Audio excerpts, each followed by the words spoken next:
லட்சக்கணக்கான குடும்பங்கள், கோடிக்கணக்கான கனவுகள். தமிழ்நாடு அரசு ஒவ்வொரு குடும்பத்திடமும் கேட்கின்றது, உங்க கனவை சொல்லுங்க. ராமேஸ்வரத்தில் இருந்து பெங்களூரு சென்ற ஆம்னி பேருந்தில் திடீரென தீ பற்றிய நிலையில் உடனடியாக கீழே இறங்கியதால் பயணிகள் உயிர் தப்பினர். பார்த்திபனூரை அடுத்த மருச்சிக்கட்டி கிராமம் அருகே சென்றபோது கிகர் பாக்ஸ் அருகே தீப்பொறி கிளம்பியதை கண்ட ஓட்டுநர் உடனடியாக அதனை நிறுத்தினார். பயணிகளையும் அவர் கீழே இறக்கிவிட்ட நிலையில் எரிவாயுவில் இயங்கும் பேருந்து முழுவதும் தீப்பற்றி எரிந்தது. விபத்து குறித்து பார்த்திபனூர் காவல்துறையினர் விசாரணை மேற்கொண்டிருக்கிறார்கள்.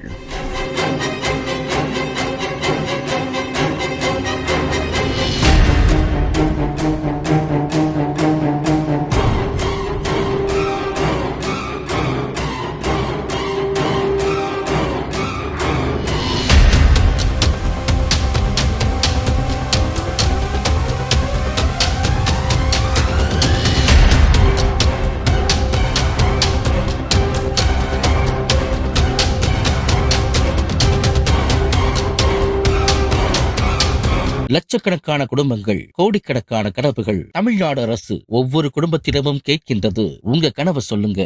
பிளே ஸ்டோர் மற்றும் ஆப் ஸ்டோரில் இருந்து பாலிமர் செயலியை QR கோடு மூலம் பதிவிறக்கம் செய்யுங்கள். செய்திகளை உடனுக்குடன் பெறுங்கள்.